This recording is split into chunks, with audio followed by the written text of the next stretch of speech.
ಶಾಸಕರು 5 ಜನ ಶಾಸಕರು ಅವರು ಈಗಲ್ಟನ್ ರೆಸಾರ್ಟ್ಗೆ ಬಂದಿದ್ದಾರೆ ಕರ್ನಾಟಕ. ಅವೆಲ್ಲ ಸುಳ್ಳು.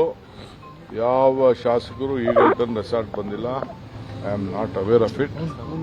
ನನಗೇನಾದ್ರು ಹೇಳಿದ್ರೆ ಅದು ಬೇರೆ ವಿಚಾರ, ನಾನು ಖಂಡಿತ ಹೇಳ್ತಿದ್ದೆ. ಯಾರು ನನಗೆ ಎಲ್ಲಿ ಯಾವ ಈಗಲ್ಟನ್ ಮುಚ್ಚಿದೆ, ಅದು ರಿಪೇರ್ ಏನೋ ಆಗ್ತಾ ಇದೆ ಅಂತ ಕಾಣ್ತದೆ. ಅವೆಲ್ಲ ಸುಳ್ಳದು. ಎಲ್ಲಿ ಬಂದಿದ್ದಾರೋ ಏನೋ ಗೊತ್ತಿಲ್ಲ. ಕೆಲವರು ಹೈದರಾಬಾದ್ ಹೋಗಿದ್ದಾರೆ ಅಂದರು, ಕೆಲವು ಬೆಂಗಳೂರು ಬಂದಿದ್ದಾರೆ ಅಂತಂದ್ರು. ಟಿವಿಲಿ ನಾನು ನೋಡಿದೆ ಅಷ್ಟೇ. I am not aware of it. ನನಗೆ ಪಾರ್ಟಿ ಹೈಕಮಾಂಡ್ ಅವರು ಇನ್ನೇನು ಮಾತಾಡಿಲ್ಲ. ಪಾರ್ಟಿ ಹೈಕಮಾಂಡ್ ಮಾತಾಡಿದ್ರೆ that is A different question. What ever party stands take A stand, I will avoid by it. It is a party decision. So, I have left it to this party. I don't know about it.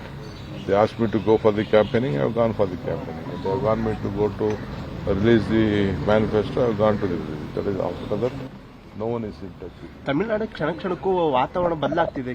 ಕೆಲವರು support ಮಾಡ್ತಿದ್ದಾರೆ, ಆಮೇಲೆ ಇಲ್ಲ ಅಂತ ಹೇಳ್ತಾ ಇದ್ದಾರೆ. ನನಗೆ I am not aware of it. ನನಗೇನು ಅಷ್ಟು ಮಾಹಿತಿ ನನಗೆ ಇಲ್ಲ. ನನಗೆ ಯಾರು ಅದ್ರ ಬಗ್ಗೆ ಮಾತಾಡಿಲ್ಲ. ಸರ್, ಆಮೇಲೆ ಅಲ್ಲಿ ರಾಜ್ಯಪಾಲರು ಸರ್ಕಾರ ರಚನೆ ಮಾಡೋದಕ್ಕೆ ಅವಕಾಶ. ಸರಿ, ಇನ್ನೊಂದು ಅಭಿಮಾನೋತ್ಸವ, ಯಡಿಯೂರಪ್ಪ ಅವ್ರದ್ದು ಅಭಿಮಾನೋತ್ಸವ ಕಾರ್ಯಕ್ರಮ ನಡೀತಾ ಇದೆ. ಏನಿಲ್ಲ, ಅವ್ರಿಗೆ ಬರ್ತ್ಡೇ ಇದ್ರೆ ಒಳ್ಳೇದಾಗಲಿ. ನಾವೇನು ಅವ್ರಿಗೆ ಸೇವೆ ಮಾಡಿದ್ದಾರೆ. ಲಾಸ್ಟಲ್ಲಿ ಅವ್ರ ಪಕ್ಷದವರು ಸಂಘಟನೆ ಮಾಡ್ಕೋಬೇಕು, ಅವ್ರಿಗೆ ಗೌರವ ಕೊಡಬೇಕು ಅಂತಿದ್ದಾರೆ. ತಪ್ಪೇನಿಲ್ಲ. ಅವ್ರ ಡ್ಯೂಟಿ ಅವ್ರು ಮಾಡಲಿ. I wish him good health. ಪುದುಚೇರಿಗೆ ಹೋಗ್ತಾ ಇದ್ದಾರೆ. I wish him good health and let it live long. ಅವರು ರಾಜ್ಯಕ್ಕೆ ಸೇವೆ ಮಾಡಿದ್ದಾರೆ. ಭಗವಂತ ಅವ್ರಿಗೆ ಒಳ್ಳೇದು ಮಾಡಲಿ. ಆದರೆ ಪೊಲಿಟಿಕಲಿ ಅವ್ರದ್ದೇ ಒಂದು ವಿಚಾರಧಾರೆ, ನಮ್ಮದೇ ಒಂದು ವಿಚಾರಧಾರೆ ಅಷ್ಟೇ. ಪುದುಚೇರಿಗೆ ಹೋಗ್ತಾ ಇದ್ದೀರಿ ಇವತ್ತು? ಹೌದಪ್ಪ, ನಾನು ದೇವಸ್ಥಾನ ಹೋಗಿರಲಿಲ್ಲ. ಬಹಳ ದಿನದಿಂದ ಶನೇಶ್ವರನ ಹಿಡಿಯೋಣ ಅಂತ ಹೋಗ್ತಿದ್ದೆ.